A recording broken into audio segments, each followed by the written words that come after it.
मानना है तब जाति जनगणना। और मैं चाहूंगा कि इस भारत के सभी जाति के लोग इस जाति जनगणना में भागीदार हो। सबको राइट है इस भारत में जीने का। आप किसी भी अच्छे कामों का जाति के आधार पर विरोध न करें, यह मेरा आग्रह होगा। या किसी जाति के खिलाफ नहीं है, या इक्वल इकोनॉमिकल फ्रीडम, बेरोजगारी और गरीबी को मिटाने के लिए जाति जनगणना है। राजनीतिक और सामाजिक जीवन को उठाने के लिए जाति जनगणना है। इसलिए विरोध का कोई गुंजाइश नहीं हो। भाजपा अभी तक मौन है। इसमें भाजपा से बड़ा विरोधी मैं समझता हूं कोई नहीं है।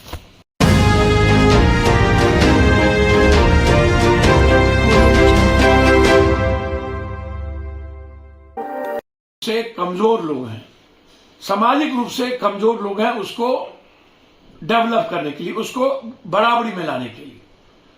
लेकिन अभी तक कोई मूल्यांकन नहीं हुआ कि कौन एजुकेशन में पढ़ा, कौन नहीं गया, कौन अत्यंत पिछड़े के लोग आज तक एजुकेशन में डेवलप किए कि नहीं। कभी आरक्षण लाने के बाद इस पर अभी तक एक बार गंभीरता से नहीं ध्यान दिया गया कि इसके मुनाफे, इनका बेनिफिट पिछड़ा को, अत्यंत पिछड़ा को, दलित आदिवासी को कितना मिला। 9 करोड़ 68 लाख आदिवासी है, उसमें उनको मिला कि नहीं। दलितों में किसको मिला, किसको नहीं मिला। अत्यंत पिछड़ा में किस जाति को मिली, कौन जाति नहीं, अभी तक हम सक्सेस कर पाए।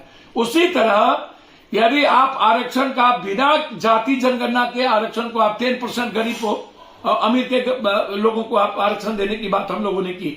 हम इसके पक्षधर हैं। किसी भी कीमत पर आरक्षण के मुद्दों पर जाति जनगणना जब हो, सामाजिक, शैक्षणिक और आर्थिक, मैं चाहता हूं कि किसी भी कीमत पर जाति जनगणना में एक सबसे महत्वपूर्ण 2 बात का ख्याल रखने की जरूरत है।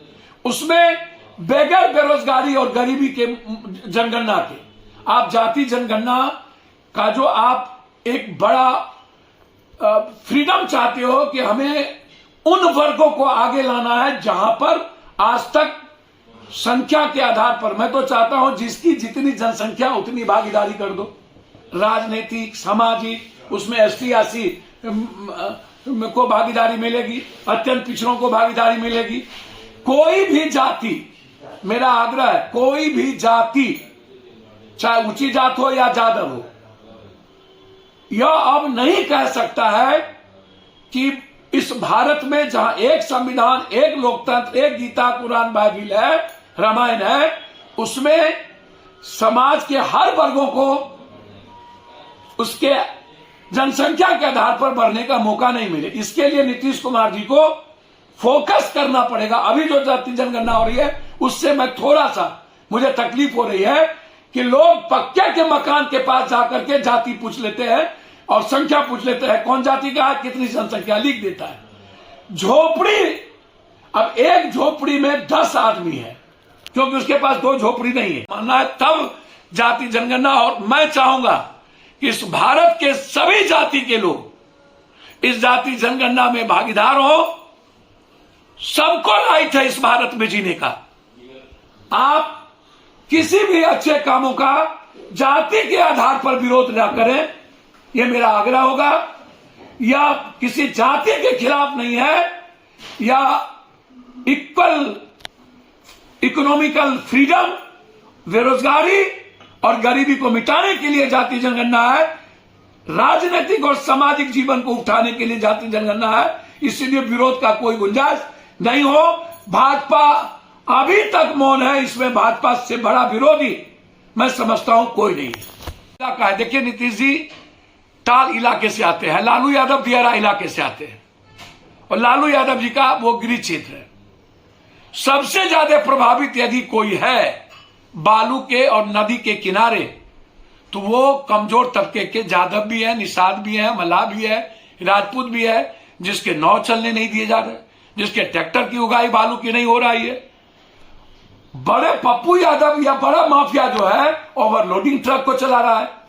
तो क्या नीतीश कुमार जी आज छपरा में या कल सिवान गए तो उन्होंने कहा इंटरमीडिएट, नीतीश जी जो आपके इंटर्स कॉलेज, इंटरमीडिएट कॉलेज है, क्या कभी हमने उस पर तवज्जो दी? कि वित्त रहित जो लालू यादव के समय से है उसकी स्थिति क्या होगी, वित्त रहित प्रोफेसर की स्थिति क्या होगी, कितने लोगों की जिंदगी तबाह हो गई है।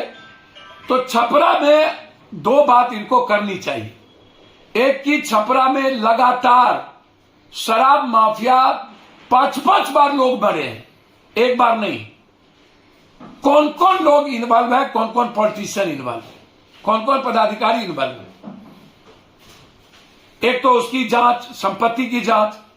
हम बार बार कहते हैं कि शराब में अकाउंटेबिलिटी तय होनी चाहिए। एक दूसरी चीज, बालू के सवाल पर हमारा आग्रह होगा कि हम जो 29 करोड़ 32 करोड़ 28 करोड़ का एक घाट लेते हैं उसको मिनिमाइज कर दें। एक जिला या पूरा बिहार हम 1200 1400 2400 करोड़ का हम डाक बड़े लेवल पर दे देते हैं, रेवेन्यू भी कम होता है और पैसा नेता के घर पहुंचता है, माफिया के घर पहुंचता है। मेरा आग्रह होगा कि ब्लॉक स्तर पर बालू का टेंडर 20 लाख से 40 लाख इंटर से बीए किए हुए जो लड़के हैं जिसका कैरेक्टर सर्टिफिकेट हो, टेंडर को इस अनुपात में किया जाए, रेवेन्यू भी होगी और माफियागिरी भी नहीं चलेगा, और नदी के किनारे जो लोग हैं उसको रोजगार भी मिलेगा। एक तरफ हम रोजगार की बात करते हैं और दूसरी तरफ हम पूरे के पूरे मुकम्मल तौर पर रोजगार खत्म करते हैं। जैसे एक और बात मैं आज कहूंगा, पेपर लीक पर कब हम गंभीर होंगे? क्या एजुकेशन मिनिस्टर रिजाइन करेंगे? क्या आयोग के चेयरमैन पर एफआईआर होगा? क्या एजुकेशन सेक्रेटरी पर एफआईआर होगा? क्या बड़ी मछली को बचाने के लिए सिर्फ छोटी मछली को निकला जाएगा? जैसे शराब के लिए हेमोपैथी डॉक्टर को आपने कह दिया और सब कुछ गायब करने की तैयारी में। मेरा आग्रह है नीतीश कुमार जी से, आज बिहार में बेसिक 3 चीज जो आम लोगों के लिए बेसिक चीज है